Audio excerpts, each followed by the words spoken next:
These are 6 of some of the creepiest and most disturbing science experiments throughout human history. Number 6. The concept has become almost a staple in science fiction: mind control. However, what if it's not as fictional as you may have thought? Scientists at the University of California were able to develop cyborg beetles by implanting electronic components into the beetles' cocoons. The insects could then actually be controlled via a remote control and instructed how and where to fly, almost like an RC helicopter. The experiment was then pushed a stage further when the military started to experiment on rats and implemented heat sensors and small cameras onto the tiny creatures. The military's main goal with this is to create a means of conducting safer search and rescue missions or for surveillance using the rats and beetles. Essentially, the scientists turned neurons in the rats' brains on and off using different colors of light.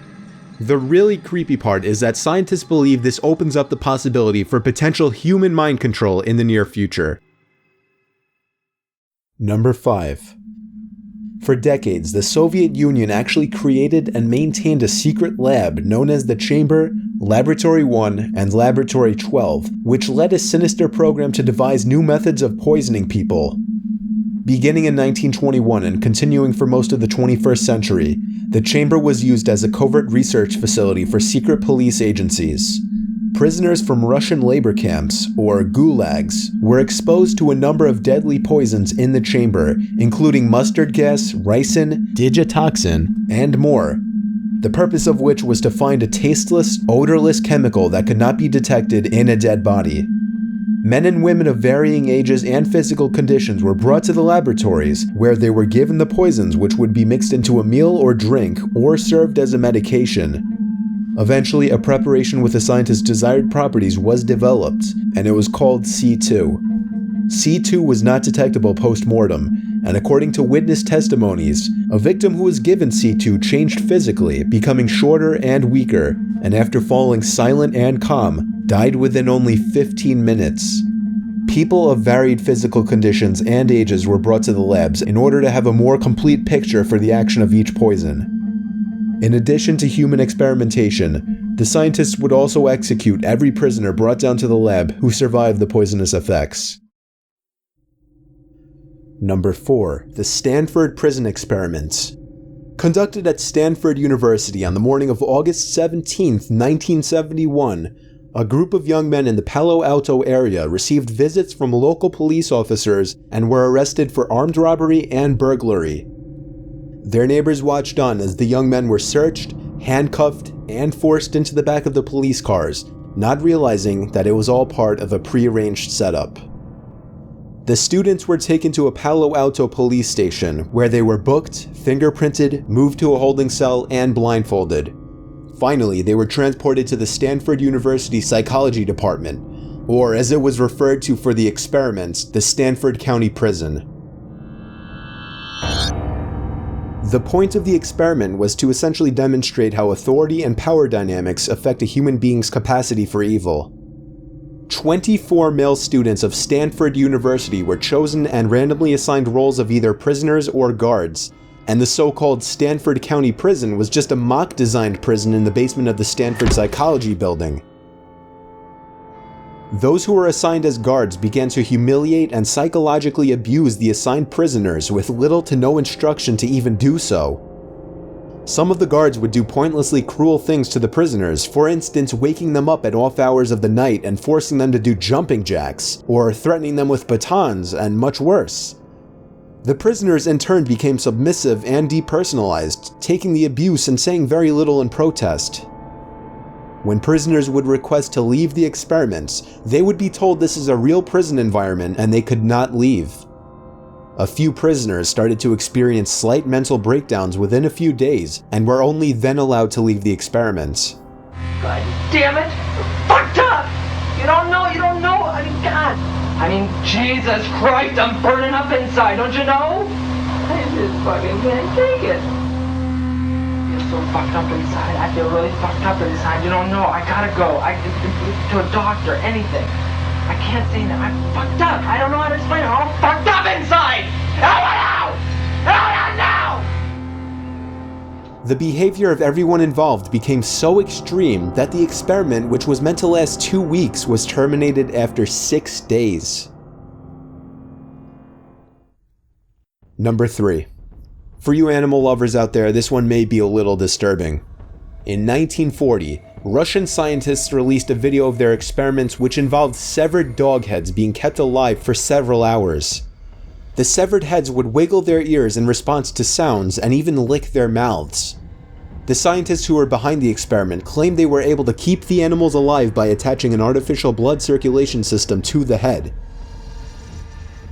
But that was just the first time that scientists had created these so-called zombie dogs.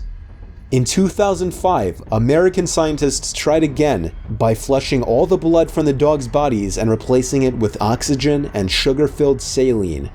3 hours later, after the team gave the dogs a blood transfusion and an electric shock, the dogs were back from the dead with fully animated severed heads, with one even allegedly regaining consciousness. There's only footage of the 1940 experiment that's available on the internet. If it makes you feel any better, the experiments kind of had good intentions, as this kind of treatment could apparently one day save people from hemorrhaging blood too quickly. Number 2. During the time of the Holocaust, the Nazis decided to perform several experiments on humans, causing the victims to suffer to unbearable degrees, and for the most part, resulted in death. These torturous experiments were done on concentration camp prisoners during World War II, most of whom were Jews. One of the most feared doctors during this time was Josef Mengele, who was also known as the Angel of Death. He lived in the Auschwitz concentration camp, and what he enjoyed most was experimenting with the genetics of twins and people with deformities. He experimented on over 1,000 pairs of twins, with only about 200 surviving the experiments. However, survivors of the experiments didn't live long regardless, as most were killed anyway. The Nazis wanted to know if a person's joints and limbs could be removed and transplanted into someone else. These cruel experiments led to scores of concentration camp prisoners having limbs needlessly amputated. The aim was to study the regeneration of bones, muscles, and nerves. Every attempt to transplant a limb or joint was a failure. Many were killed, mutilated, and exposed to excruciating pain. Sections of muscle, bone, and nerves were also removed in fruitless attempts to regenerate those body parts. Other horrific Nazi experiments also consisted of forcing victims to drink seawater in hopes that they would find a way to make seawater drinkable, but failed every single time. Scientists forced victims to drink only seawater and deprived them of all food and fresh water. The experiment became so unbearable that some victims actually licked a freshly mopped floor just to get a small amount of fresh water. Number 1. There have been many reports of North Korean human experimentation of prisoners in gas chambers, testing deadly chemical weapons, and surgery without anesthesia. These reports show human rights abuses similar to those of Nazi and Japanese human experimentation in World War II. The North Korean government of course denies these allegations and claims that all prisoners in North Korea are humanely treated. One former North Korean female prisoner shared what she witnessed, claiming 50 healthy women prisoners were selected and given poisoned cabbage leaves, which all the women were forced to eat despite cries of distress from those who had already eaten them. According to the woman, all 50 were dead after 20 minutes of vomiting blood.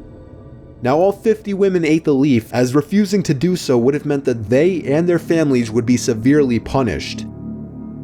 Kwon Hyuk, who was a former prison head of security at Camp 22, described laboratories equipped respectively for poison gas, suffocation gas, and blood experiments in which 3 or 4 people, sometimes families, are the experimental subjects.